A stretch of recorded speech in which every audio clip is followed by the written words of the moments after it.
कहानी की शुरुआत होती है, हम एक लेडी को देखते हैं जिसका नाम रोज था। वो अपने हस्बैंड के साथ अपनी बेटी को यहाँ वहाँ ढूंढ रही थी। रोज की अडॉप्टेड बेटी जिसको उसने गोद लिया हुआ था, उसका नाम शेरोन होता है, जिसके साथ कुछ दिन से अजीब अजीब हादसे हो रहे थे। थोड़ी देर बाद रोज देखती है कि शेरोन वाटरफॉल पानी के झरने में कूदने ही वाली थी। तभी फौरन से रोज ने आकर अपनी बेटी को बचा लिया था। शेरोन बस बार बार यही बोल रही थी, साइलेंट हिल साइलेंट हिल। रोज के हस्बैंड को ये लगता है कि उनकी बेटी को डॉक्टर की जरूरत है, पर रोज ने साइलेंट हिल जाने का फैसला कर लिया था ताकि वो जान सके कि उसकी बेटी बार बार साइलेंट हिल का नाम क्यों ले रही है। ये दरअसल एक टाउन का नाम था जो काफी अरसे से सुनसान था। रोज का हस्बैंड उसे वहाँ पर जाने से बहुत मना करता है, लेकिन रोज नहीं मानती। वो अपनी बेटी को लेकर साइलेंट हिल की तरफ निकल पड़ी थी। उन्हें जाते हुए रात हो गई थी, गाड़ी में फ्यूल भी खत्म हो जाता है, तो रोज एक गैस स्टेशन पर रुकती है। वहाँ पर एक लेडी पुलिस ऑफिसर भी आ गई थी। लेडी ऑफिसर शेरोन से बात करने की कोशिश करती है, मगर वो तो उसके किसी सवाल का कोई जवाब ही नहीं दे रही थी। थोड़ी देर बाद ऑफिसर देखती है कि शेरोन और रोज के दरमियान में किसी बात को लेकर बहस हो रही थी। ये देखकर ऑफिसर को अब रोज पर शक होने लगा था, इसीलिए वो उसकी गाड़ी का नंबर नोट कर लेती है और उसकी गाड़ी का पीछा करने लगी थी। ये बात रोज को भी पता चल जाती है, इसीलिए वो ऑफिसर का ध्यान भटकाकर वहाँ से अपनी गाड़ी तेजी से चलाकर निकल जाती है। मगर आगे रास्ते में रेडियो पर अजीब सी आवाजें आने लगी थी और उसकी गाड़ी के सामने एक छोटी सी बच्ची आ जाती है, जिसको बचाने के चक्कर में रोज की गाड़ी का एक्सीडेंट हो गया था। रोज बेहोश हो जाती है। थोड़ी देर बाद जब उसको होश आता है तो गाड़ी में शेरोन नहीं थी।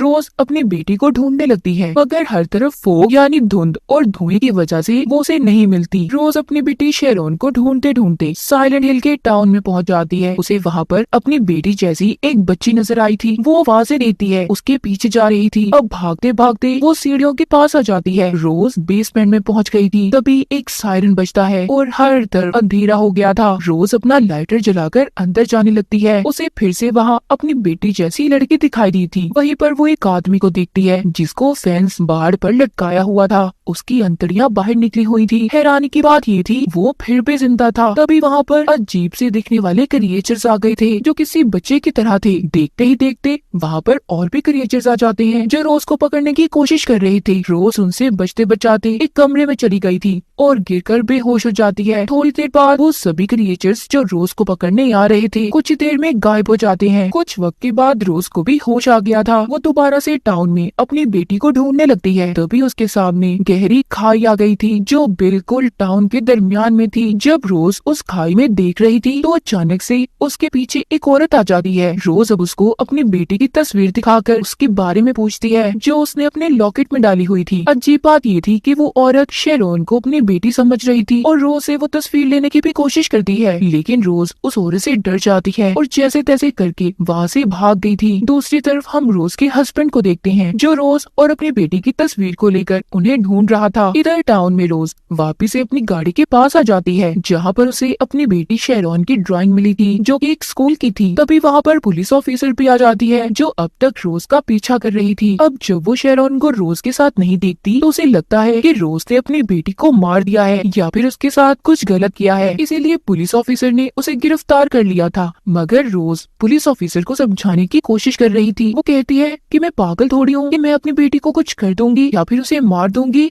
बल्कि वो तो मुझे भी नहीं मिल रही। मगर वो उसकी कोई बात नहीं सुनती और उसे अपने साथ ले जाती है। अब जब वो उसे अपने साथ लेकर जा रही थी तो पुलिस ऑफिसर को भी वही गहरी खाई दिखाई देती है जिसको पहले रोज ने भी देखा था जो कि टाउन के दरमियान में थी। ये देखकर वो दोनों वापिस आ जाती हैं। यहाँ पर अजीब से दिखने वाला क्रिएचर उनके सामने आ गया था जो उनकी तरफ बढ़ रहा था। तभी पुलिस ऑफिसर उस क्रिएचर पर अपनी गन से गोली चलाती है। ये देखकर रोज मौका पाते ही वहाँ से भाग गई थी और सीधा पहुँच जाती है स्कूल में जो उसने अपनी बेटी की ड्राइंग में देखा था। उसे लग रहा था कि शायद उसकी बेटी इसी स्कूल में होगी। इधर रोज का हस्बैंड भी एक पुलिस ऑफिसर को लेकर साइलेंट हिल पहुंच जाता है। वो भी रोज और अपनी बेटी को ढूंढ रहा था। स्कूल में रोज जब अपनी बेटी को ढूंढ रही थी तभी उसे स्कूल में टेबल के दराजों से बहुत सारी चाबियां और टॉर्च लाइट मिलती है। उसे स्कूल में अजीब से कपड़े पहने हुए लोग भी दिखाई दिए थे। उनसे बचने के लिए वो एक क्लासरूम में आ गई थी जहाँ पर वो एक टेबल पर हाथों के निशान देखती है जो किसी छोटी बच्ची के थे जिस पर विच जादूगरनी लिखा हुआ था।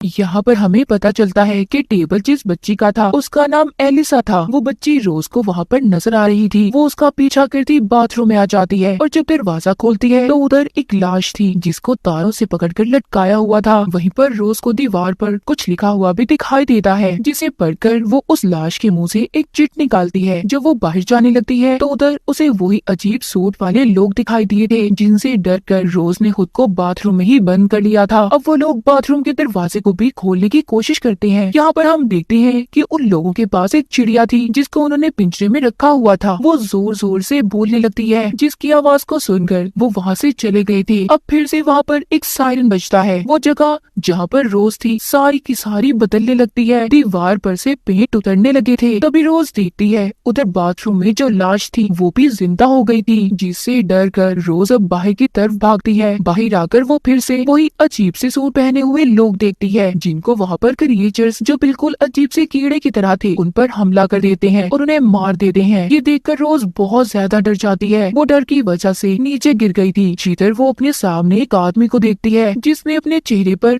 अजीब से काले रंग का हेलमेट पहना हुआ था, जो किसी पिरामिड की तरह था। उस हेलमेट वाले आदमी के हाथ में एक बहुत बड़ी तलवार होती है। दूसरी तरफ इसी वक्त रोज का हस्बैंड भी उसे ढूंढने इसी स्कूल में पहुंच गया था। उसे स्कूल में आते ही महसूस होता है कि रोज उसके आसपास कहीं पर मौजूद है, पर वो उसे कहीं पर भी दिखाई नहीं दे रही थी, क्योंकि रोज उससे अलग दुनिया में थी। इस अलग दुनिया का क्या राज था, ये हमें कहानी में आगे जाकर पता चलेगा। अब ना ही रोज अपने हस्बैंड को देख सकती थी, तभी रोज के पीछे वही छोटे छोटे क्रिएचर्स जो कीड़े की तरह थे उसके पीछे पड़ जाते हैं। वो क्रिएचर्स रोज पर हमला करने ही वाले थे। तभी यहाँ पर वही लेडी पुलिस ऑफिसर आ गई थी, जो रोज को खींचकर एक दूसरे कमरे में ले जाती है और दरवाजे को उसने बंद कर दिया था। लेकिन तभी वहाँ पर बड़े से हेलमेट वाला आदमी आ गया था, जो अपनी तलवार से दरवाजे को तोड़ने की कोशिश करता है। फिर कुछ ही देर के बाद वहाँ पर दोबारा से सब कुछ ठीक हो जाता है। हर चीज गायब हो गई थी और रोशनी होने लगती है। यहीं पर रोज जब सब कुछ ठीक हो गया था, पुलिस ऑफिसर को वही चिट दिखाती है जो उसको लाश के मुंह से मिली थी। उस पर एक होटल का नाम लिखा हुआ था। ये दोनों अब जल्दी से होटल में जाती हैं, जहाँ पर इन्हें एक औरत मिलती है। साथ ही वो इन्हें यहाँ पर एक कमरे के बारे में बताती है जिसका नंबर 111 था। उधर दूसरी तरफ रोज का हस्बैंड भी इसी साइलेंट हिल टाउन के बारे में जानना चाहता था, इसीलिए वो पुलिस को कॉल करता है, मगर उसे कोई कुछ भी बताने को तैयार नहीं था। मगर रोज के हस्बैंड को जानना था, इसीलिए वो यही टाउन के पुराने पुलिस स्टेशन में जाता है और साइलेंट हिल की फाइल्स को चेक करने लगा था। जब वो इस सब चीजें देख रहा था तो उसे यहाँ पर एलिसा के बारे में पता चलता है, जिसको रोज ने स्कूल में भी देखा था। वो देखता है कि वो बच्ची एलिसा बिल्कुल शेरॉन जैसी थी। उधर होटल में रोज को कमरा 111 मिल गया था, जिसके सामने एक पेंटिंग लगी हुई थी, जिसे देखकर रोज को ये अंदाजा हो जाता है कि ये तो पहले विच हंट की पेंटिंग है, यानी कि पहली जादूगरनी का शिकार। इन्हें यहाँ पर ये भी पता चलता है कि इस टाउन को भी विच हंटर ने ही ढूंढा था। अब रोज को उस कमरे में जाकर एलिसा मिलती है, जिसे देखकर रोज हैरान हो गई थी, क्योंकि वो बिल्कुल उसकी बेटी शेरॉन जैसी थी और एलिसा उस औरत की बेटी थी जिसने रोज से तस्वीर को लेने की कोशिश की थी। वहाँ पर एलिसा रोज से कहती है कि वो जल रही है और तभी अचानक से गायब हो गई थी। वहाँ पर वही औरत जिसने कमरे के बारे में बताया था, वो कहती है हमें जल्दी यहाँ से निकलना होगा क्योंकि रात होने वाली है, हमें चर्च पहुँचना है जल्दी। अब ये तीनों चर्च की तरफ भागती हैं। वो देखती हैं कि वहाँ पर और भी बहुत सारे लोग हैं जो चर्च की तरफ जा रहे हैं। इनमें से वो औरत जिसने इन्हें कमरे के बारे में बताया था, उसे अंदर जाते हुए देर हो गई थी। तभी वहाँ पर बड़े से हेलमेट वाला आदमी आ जाता है, जिसने उस औरत को पकड़ लिया था और उसकी जिल्द को पकड़कर उसके जिस्म से अलग कर देता है और रोज के सामने फेंक दिया था। चर्च के अंदर जितने भी लोग थे सब रोज और पुलिस ऑफिसर को विच समझ रहे थे। वो उन पर हमला करके उन्हें मारने की कोशिश करते हैं।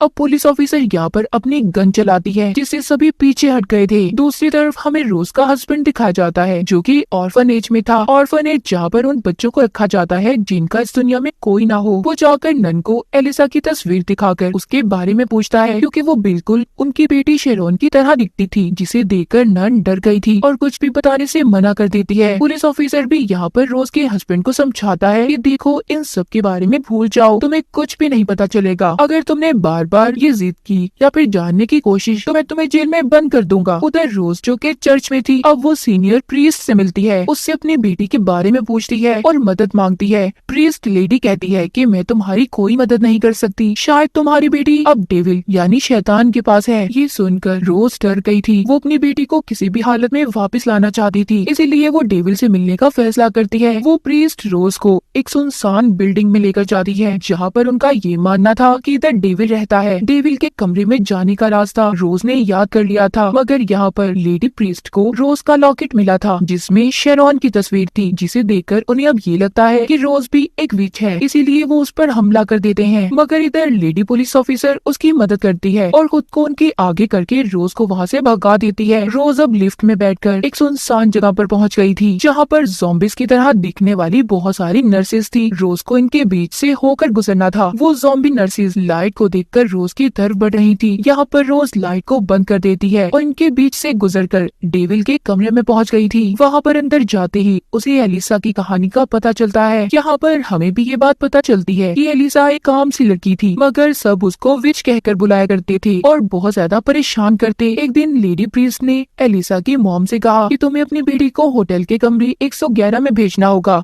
जहाँ पर जाकर तुम्हारी बेटी बिल्कुल ठीक हो जाएगी और फिर कोई उसे विच भी नहीं बुलाएगा। प्रीस्ट के कहने पर एलिसा की मॉम ने उसे भेज दिया, मगर लेडी प्रीस्ट और उसके लोगों ने एलिसा को धोखे से जिंदा जला दिया, क्योंकि इनको लगता था कि एलिसा एक विच है। तभी वहाँ पर पुलिस भी आ गई थी, जिन्होंने एलिसा को बचा तो लिया था, पर वो पूरी तरह से जल चुकी थी। जिसके बाद एलिसा के दिल में सबके लिए बहुत ज्यादा नफरत पैदा हो गई। उसने डेविल से डील कर ली थी, यानी कि एक समझौता। उसने अपनी आत्मा को डेविल के हवाले कर दिया। लेडी प्रीस्ट और उसके लोगों को एक अलग ही दुनिया में फंसा दिया था, जहाँ से अब वो ना तो कभी बाहर जा सकते थे और ना ही मर सकते थे। और इसी दुनिया में रोज भी कैद हो गई थी। अब इस दुनिया में एलिसा रोज को बताती है कि शेरॉन तुम्हारी बेटी मेरी ही अच्छी साइड है, जो मेरे मरने के बाद पैदा हुई, जिसको ऑर्फनेज के बाहर रखकर कोई चला गया। एलिसा बताती है कि अब तुम्हारी बेटी की जान खतरे में है। वो लेडी प्रीस्ट को मिल गई है, जो उसे मेरी तरह ही जलानी चर्च में लेकर गई है, क्योंकि उसे लगता है कि मैं जिंदा हो गई हूँ। तुम्हें अपनी बेटी को बचाना होगा। और अब एलिसा रोज के अंदर चली जाती है,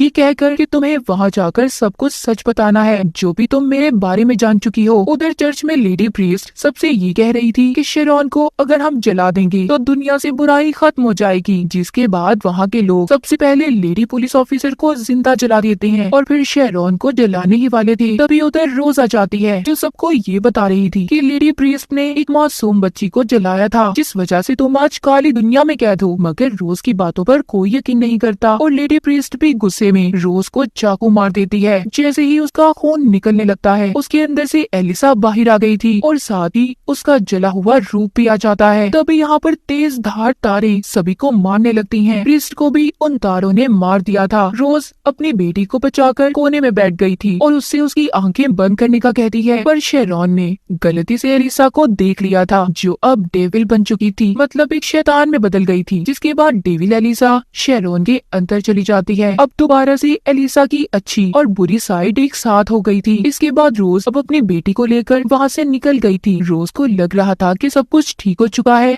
वो अपने घर पहुँचती है, पर घर में कहीं पर भी उसका हस्बैंड नहीं था। इसका मतलब ये था कि उसका हस्बैंड अपनी असल दुनिया में है और रोज अभी भी उस साइलेंट हिल की काली दुनिया में फंसी हुई है। अब रोज कैसे उस दुनिया से बाहर निकलेगी या फिर अपनी बेटी को एलिसा से बचा पाएगी? इसी सस्पेंस के साथ ये कहानी यहीं पर खत्म हो जाती है।